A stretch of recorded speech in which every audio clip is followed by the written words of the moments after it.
আয়নার দিকে তাকিয়ে আর একবার মনটা খারাপ হয়ে গেল স্বাতীলেখার। কিশোরী বয়স থেকেই সে নিজের রূপ সম্বন্ধে সচেতন। চিরুনিতে দুটো চুল লেগে থাকলে উত্তেজিত হয়ে কেঁদে ফেলত প্রায়। ডিম, কলা, কফির প্যাক লাগাতো মাথায়। নতুন কেনা শ্যাম্পু, কন্ডিশনারের বোতলটাও বদলে যেত রাতারাতি। বাবা সুচেতন কখনো আপত্তি করেননি, বরং লেখা তার কাছে কিছু আবদার করলে যেন কৃতার্থ হয়ে যেতেন। যেভাবে হোক মেয়ের পছন্দের জিনিসগুলো যোগান দেওয়ার চেষ্টা করতেন। কিন্তু বিয়ের পর, বলা ভালো পুলোমা হওয়ার পর, সবটাই কেমন বদলে গেল। স্কিনে ব্রণ, পেটে ফাটা দাগ, ত্বকের ঔজ্জ্বল্য হ্রাস, চেহারায় ভারী কি ভাব। মেয়ের মুখ চেয়ে সবটাই মেনে নিয়েছিল সে।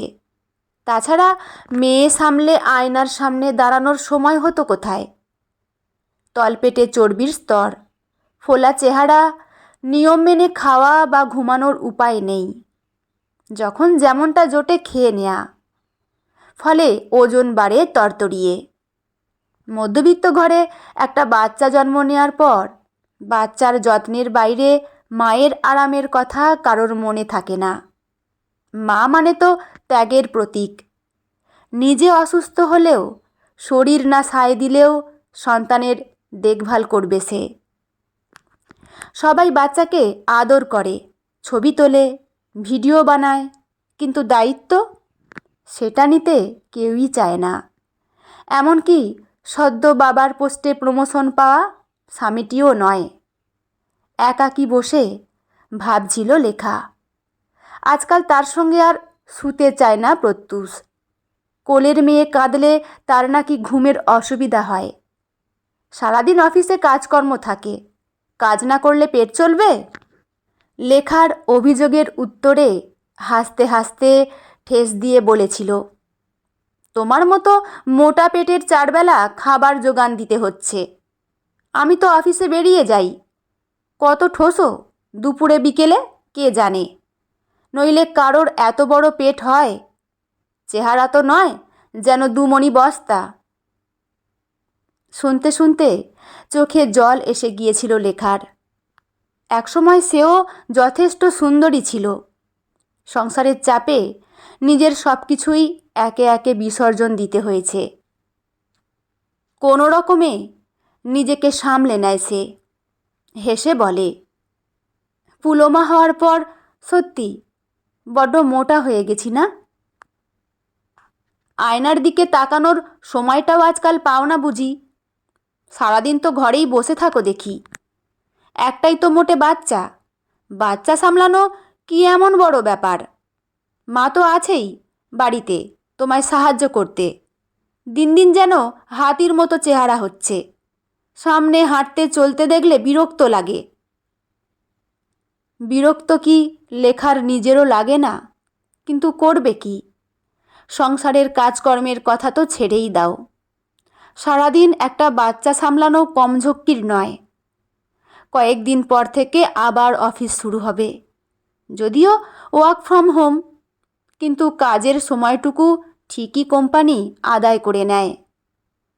কিভাবে সব কিছু সামলাবে ভেবে এখন থেকে পাগল পাগল লাগছে তার। শাশুড়ি নামেই আছেন, বাচ্চার দেখভাল করবেন কি? সারাদিন তার সেবা করলেই ভালো হয়। মনে মনে দীর্ঘশ্বাস ফেলে লেখা। কলেজে আসা বিজ্ঞাপনী সংস্থার কাছ থেকে মডেলিংয়ের অফার পাওয়া মেয়েটার আজ কি করুণ পরিণতি। দুপুরে পুলোমাকে একটু ঘুম পাড়িয়ে খেতে বসে সে। মাছের তরকারিটা দিয়ে মেখে খাবে বলে সবে এক হাতা ভাত নিতে যাবে সে। অমনি শাশুড়ি এসে টেবিলের সামনে দাঁড়ান। লজ্জা শরম সব কিছু কি খেয়ে বসেছ? ছেলে অমন করে কথাগুলো বলল, তারপরেও এমন গান্ডে পিণ্ডে। এই তোমাদের মতো মেয়েদের জন্যই পুরুষ মানুষ। তখন আবার পুরুষ মানুষদের দোষ হয়, অথচ নিজেরা একটু নিজের যত্ন নেবে না, একটু খাওয়া দাওয়া কমাবে না। বুকের ভেতর কি যেন ভাঙল একটা। একজন মহিলা হয়ে আর একজনকে। সন্তান হওয়ার পর কি ভীষণ খিদে পায়, জানেন না নাকি উনি? চোখ ভরা জল লেখার, কিন্তু সে জল আড়াল করল সে। ঠোঁটে মৃদু হাসি ফুটিয়ে বলল, দোষ করলে তো লোকে বলবেই মা। সন্তান পালনের দায়িত্ব তো শুধু মায়ের নয়, দুজনের। তাহলে আপনার ছেলে কেন অফিসের দোহাই দিয়ে সারা রাত ঘুমোয়, আর আমি কেন রাতের পর রাত জেগে থাকি বলতে পারেন? কেন আমার চোখের নিচে কালি পড়ে? অপারেশন আমার হয়েছে, বিশ্রাম আমার দরকার। চেয়ার টেনে বসে অপরূপা অজান্তেই নিজের গালে হাত দেন। ও মা, এ আবার কি আশ্চর্য কথা! সন্তান জন্ম দিয়েছ তুমি, আর দেখভাল করবে অন্য লোক? মায়েরই তো দায়িত্ব সন্তানের ভালো মন্দ সব দেখভাল করা। বাবুর জন্মের পর তোমার শ্বশুরও তো কোনোদিন একটা কাঁথা কাচেনি, এক বোতল দুধও গরম করে দেয়নি। উল্টে ট্রেনিং নিতে 1 সপ্তাহের জন্য বীরভূম চলে গিয়েছিল। একা হাতে সব সামলেছি আমি, আর তুমি? ঘর মোছা বাসন মাজা তো লোকেই করে যায়, তাও একটা বাচ্চা সামলাতে হাঁপিয়ে যাচ্ছ। আমি যদি গোটা সংসার সামলে এগুলো পেরে থাকি, তবে তুমি নও কেন? আসলে আদরে থেকে থেকে শরীরে জং ধরে গেছে। আপনি চাকরি করতেন না মা, সংসার সামলাতেন কেবল। দুপুরে একটু হলেও ঘুমের সময় পেতেন, প্রজেক্ট স্টাডি করতে হতো না। তাছাড়া তখন যৌথ সংসারে অনেক লোকজন ছিল নতুন মাকে সাহায্য করার জন্য। কাজেই সময় বদলেছে, বদলেছে পরিস্থিতি। তাই বোধহয় সেই সময়ের সঙ্গে এই সময়ের তুলনা করাটা ঠিক হবে না। সময় তো বদলেছে বটেই, রাগী গলায় বলেন অপরূপা। আমাদের সময় বাড়ির বউয়ের সাহস বা ক্ষমতা কোনোটাই ছিল না শাশুড়ির সামনে মুখ তুলে কথা বলার। খেতে দিলে খেয়েছি, নইলে উপোস করে থেকেছি। আত্মীয় স্বজনকে খুশি করতে নিজের পাতের ভাতটুকুও বেড়ে দিয়েছি, অবাধ্য হইনি কখনো। মুখখানা বিরক্তিতে ভরিয়ে চেয়ার ঠেলে চলে যান তিনি। খাও, আরও ভাত খাও। ভালো কথা বললে তো শুনবে না, যত ইচ্ছে হয় তোমার তত ভাত খাও। রাত্রিবেলা ঘরে ফিরে লেখার দিকে না তাকিয়েই প্রত্যুষ বলে ওঠে, মাকে আবারও উল্টোপাল্টা বলেছ তুমি? তোমার ভালোর জন্যই তো বলেছিল মা, ভাত বেশি খেলে ওজন তো বাড়বে আরও। ঠিকই বলেছ, কাল থেকে ভাবছি আবার ডায়েট শুরু করব। প্রত্যুষের ঠোঁটে হাসির ঝলক লেখার নজর এড়ায় না। আমিও এই কথাটাই ভাবছিলাম, ডায়েটিং করলে তোমার ভালোই হবে, এক্সট্রা মেদ ঝরে যাবে। বিয়ের পর যা একখানা চেহারা বানিয়েছ, পাশে হাঁটতে দেখলে লোকে বলবে ঠিক যেন মেদালো পর্বত হাঁটছে। কথাগুলো চুপচাপ শোনে সে, কিন্তু এবার আর লেখার চোখে জল আসে না, চোয়াল শক্ত হয়। কাল থেকে পরীক্ষা শুরু, শুধু তার একার নয়, এই পরিবারেরও। সকাল 5টা বাজতে না বাজতেই তৈরি হয়ে নিল লেখা। ঘুমন্ত পুলমাকে তুলে নিল কোলে। প্রত্যুষ তখন গভীর ঘুমে, ডাক দিয়ে তুলল। এত সকালে ডাকছো কেন? বাড়িতে ডাকাত পড়ল নাকি? প্রবল বিরক্তি প্রত্যুষের দিকে তাকিয়ে হাসি মুখে বলল সে। আজ সকাল থেকে মর্নিং ওয়াক শুরু করেছি, সঙ্গে ডায়েটিং। মেয়েকে ধরো, আর মাকে বলো তোমার ব্রেকফাস্টটা বানিয়ে দিতে। মানেটা কি? সত্যিই তুমি এসব শুরু করবে নাকি? চোখ কজলে পরিস্থিতি বোঝার চেষ্টা করতে লাগলো প্রত্যুষ। তার এখনও বিশ্বাস হচ্ছে না লেখা এমন কিছু করতে পারে। এতদিন সংসারের খেয়াল রাখতে গিয়ে নিজের খেয়াল রাখতে ভুলে গিয়েছিলাম, আজ থেকে আবার নতুন করে শুরু করলাম। অভিযোগ উঠেছেই যখন, তখন মীমাংসা প্রয়োজন। মা তো আছেনই সাহায্য করার জন্য। তুমিই একদিন বলেছিলে বাচ্চা সামলানো আর সংসার আমি একা সামলাই না। তুমি পুলোমাকে সামলাতে না পারলে মাকে দিয়ে দিও, বোতলে দুধ রাখা আছে, কাঁদলে খাইয়ে দেবে। অপেক্ষা না করে দরজা টেনে বেরিয়ে গেল লেখা। হতভম্বের মতো মেয়ের মুখের দিকে তাকিয়ে বসে রইল প্রত্যুষ। মিনিট কয়েক বাদে শিশু কণ্ঠের চিল চিৎকার শুনে দিশেহারা হয়ে গেল সে। কোলে নিয়ে ভোলানোর চেষ্টা করল খানিক, তারপর সোজা নক করল মায়ের দরজায়। অসময় ছেলেকে দেখে বিরক্ত হলেন অপরূপা দেবী। সাত সকালে হলো কি? এখানে কি করছিস তুই? এ তো কোনোভাবেই চুপই করছে না। লেখা যে কিভাবে সামলায়, এখন কি করব আমি? তুমি বরং একটু দুধ খাইয়ে দাও। বিস্ময়ে অপরূপা দেবীর চোখ কপালে ওঠে। আমি এই বয়সে? বৌমা কোথায়? মায়ের দায়িত্ব ভুলে গেল নাকি? মর্নিং ওয়াকে গেছে, আজ থেকে রোজ ভোরে যাবে। তুমি একটু সকাল সকাল উঠে পড়ো। আমার কোলে দিয়ে গেছে পুলোমাকে। নাও, নাতনিকে সামলাও, খাইয়ে দিও সময় মতো। আমার আবার অফিসে জরুরি মিটিং আছে। ভালো কথা, ব্রেকফাস্টের জন্য কিছু বানিয়ে রেখো, ওর ফিরতে দেরি হবে। আমি একটু ঘুমানোর চেষ্টা করি। ছেলের কথাবার্তা শুনে অপরূপা দেবীর মাথা গরম হয়ে উঠল। বাড়ির বউ মর্নিং ওয়াকের নামে ঘুরে বেড়াবে, আর সকাল সকাল বাড়ির কাজের দায়িত্ব কিনা এসে পড়বে তার ঘাড়ে? এ কি শুরু হলো? কেন যে এক হাতা ভাত নিয়ে বলতে গেলেন কাল? কিন্তু ছেলেকে কিছু বলতে গেলে ছেলে আবার রেগে উঠবে, তখন অন্য সমস্যা।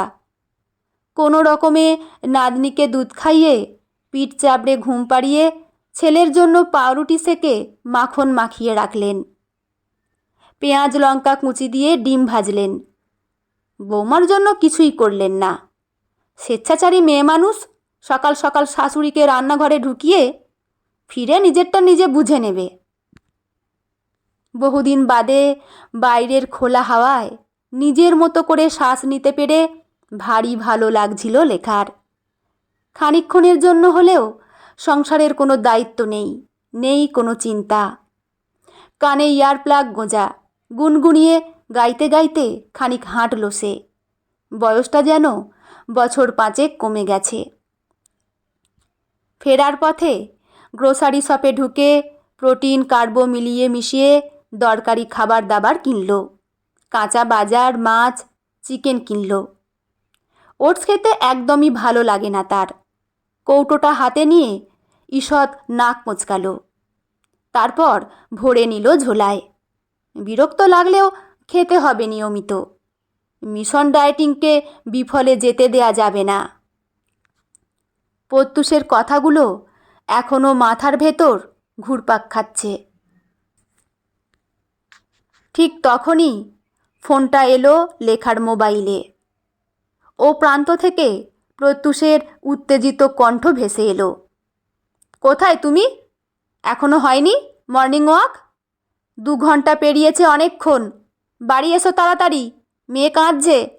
আমার নীলটাই খুঁজে পাওয়া যাচ্ছে না, অফিসে জরুরি মিটিং আছে। মুখে যাচ্ছি বললেও ধীরে সুস্থে পৌঁছালো লেখা। প্রত্যুষের রাগ, শাশুড়ির মুখভার কোনো কিছুই তাকে আর দমাতে পারল না। নিজের পছন্দসই ব্রেকফাস্ট বানিয়ে একাকী চুপচাপ খেয়ে নিল সে। অবশ্য প্রত্যুষের নীলটাও খুঁজে দিল সঙ্গে সঙ্গে। দুপুরের রান্নাও হলো সাদামাটা। মশলাহীন ঝোল খেতে গিয়ে বিরক্তই হলেন অপরূপা দেবী। লেখা যে নিয়মিত ভোরে উঠে মর্নিং ওয়াকে যাবে ভাবতেও পারেনি প্রত্যুষ। খাওয়া দাওয়ার মান এখন সাধারণ। এমনকি সাপ্তাহিক ছুটির দিনেও লেখা সবার জন্য ডাল আর চিকেন স্টু বানালো। সে আপত্তি করলে বলে, অনলাইন আছে, ফুড অ্যাপও, পছন্দের খাবার আনিয়ে নাও। 1 সপ্তাহ কেটে গেছে। ভেতরে ভেতরে বিরক্ত হয়ে উঠেছেন অপরূপা দেবী।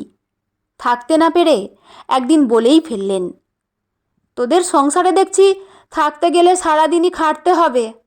এই বয়সে এসে এত ঝামেলা পোষায়? বৌমা সারাদিন রোগা হওয়ার নামে নেচে বেড়াচ্ছে।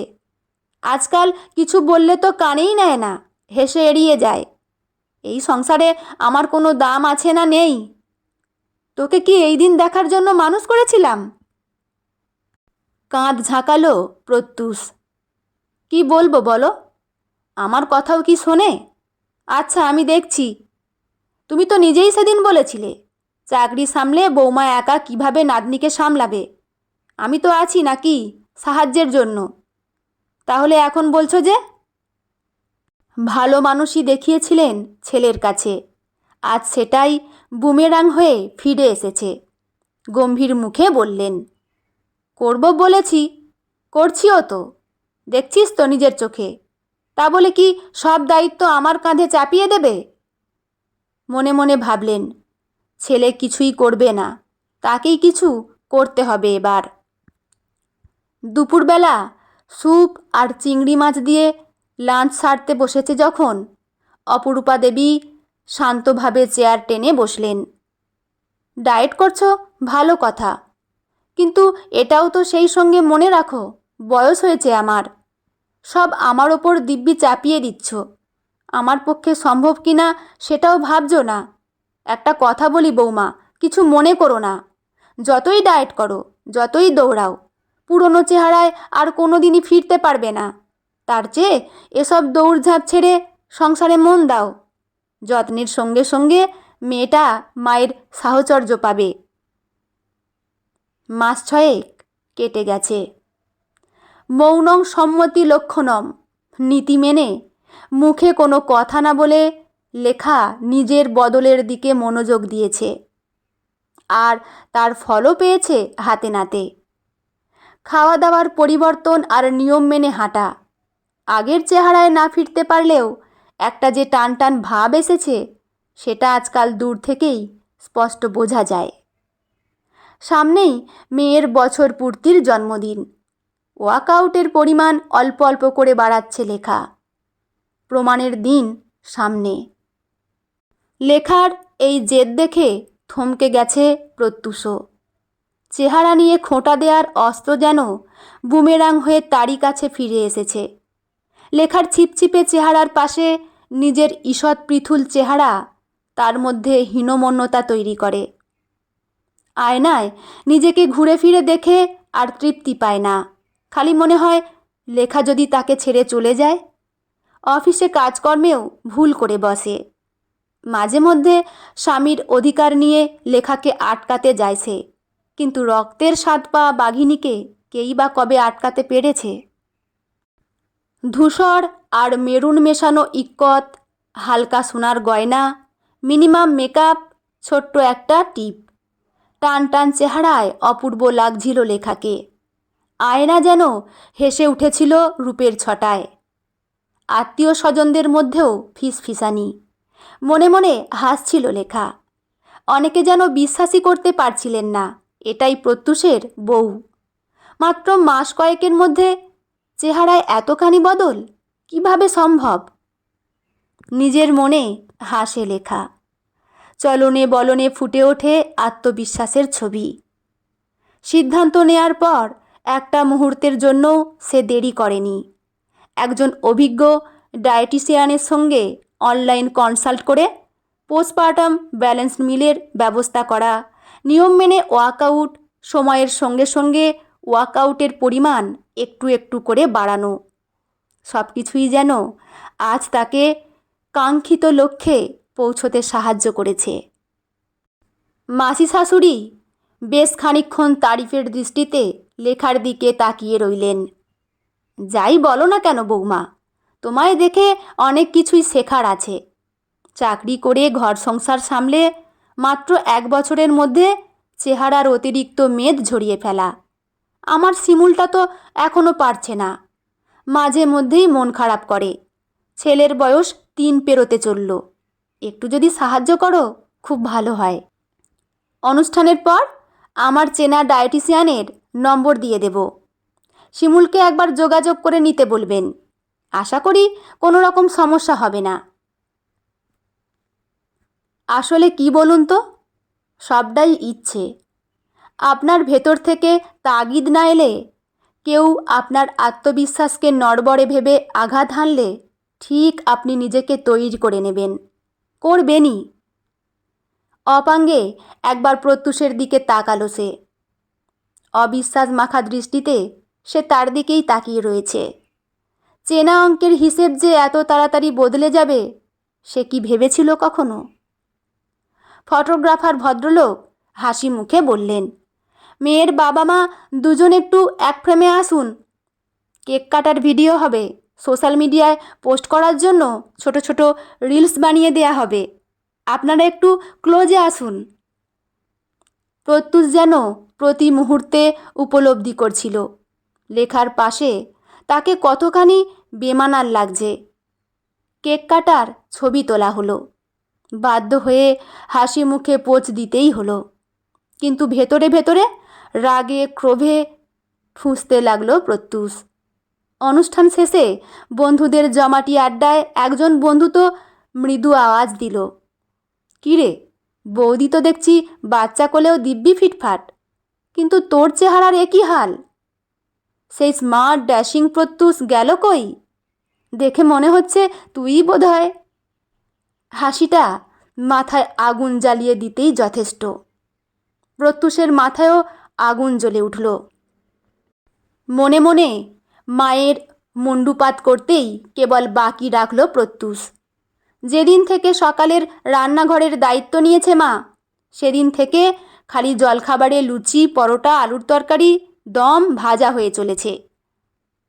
একা আলুতেই রক্ষে নেই, সঙ্গে আবার রকমারি মিষ্টি। বিকেলে পাড়া বেরিয়ে নিয়ে আসেন অপরূপা, সহজে কার্যসিদ্ধির জন্য। চেনা জলখাবার ছেলেকে খাইয়ে তৃপ্তি পান তিনি। কোনোদিন পাউরুটি দিতে বললেও তাতে থাকে মোটা করে মাখনের প্রলেপ।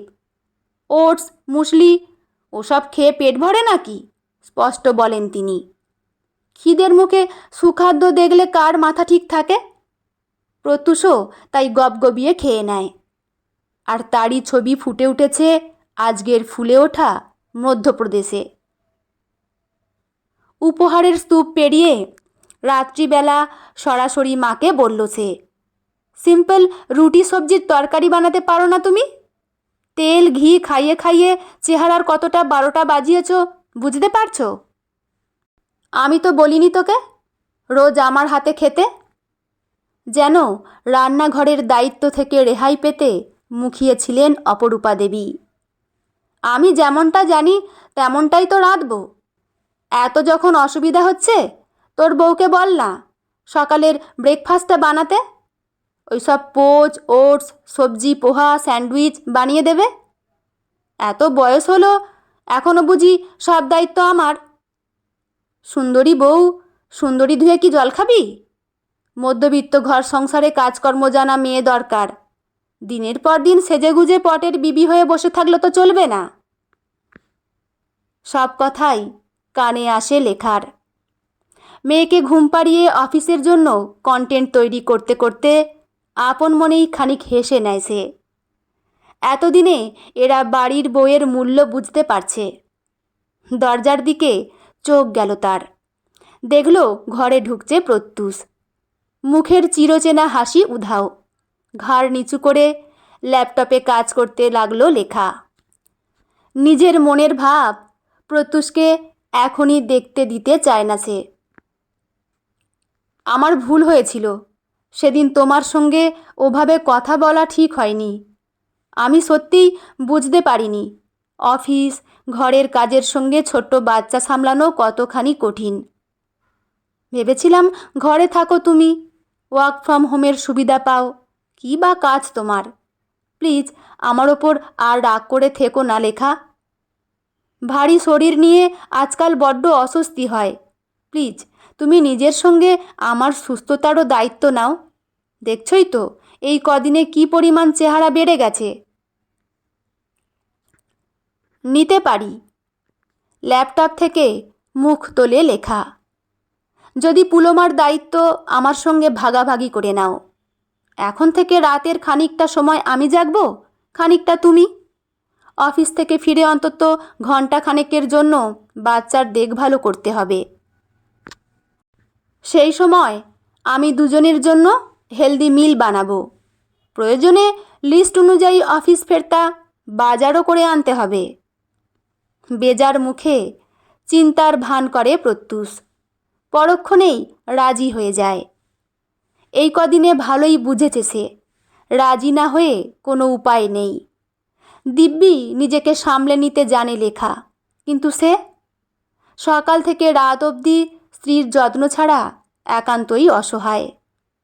সন্তানের প্রতি মায়ের অনাবিল স্নেহ শরীরে একগাদা স্নেহ পদার্থ জমাতে পারে, কিন্তু দীর্ঘদিন সুস্থ রাখতে পারে না। লেখাকে ভালো থাকতে দিলে সে নিজেও ভালো থাকবে। ল্যাপটপে টাইপ করতে করতে অজান্তেই হাতটা থেমে যায় লেখার। অপমান করা সহজ, কিন্তু দায়িত্ব নেওয়া কঠিন, ভীষণ কঠিন।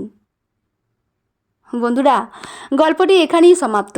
আপনাদের কেমন লাগলো অবশ্যই কিন্তু কমেন্ট করে জানাবেন। আর হ্যাঁ, গল্পটি ভালো লাগলে একটি লাইক ও শেয়ার করে দেবেন। পারলে চ্যানেলটি সাবস্ক্রাইব করে রাখবেন। এতে করে কি হয় বলুন তো, আরও নতুন নতুন গল্প পাঠ করার জন্য আমরা উৎসাহিত পাই। লেখা মন কেমনের ডাকবাক্স অনিন্দিতা, পাঠে আমি রিমি।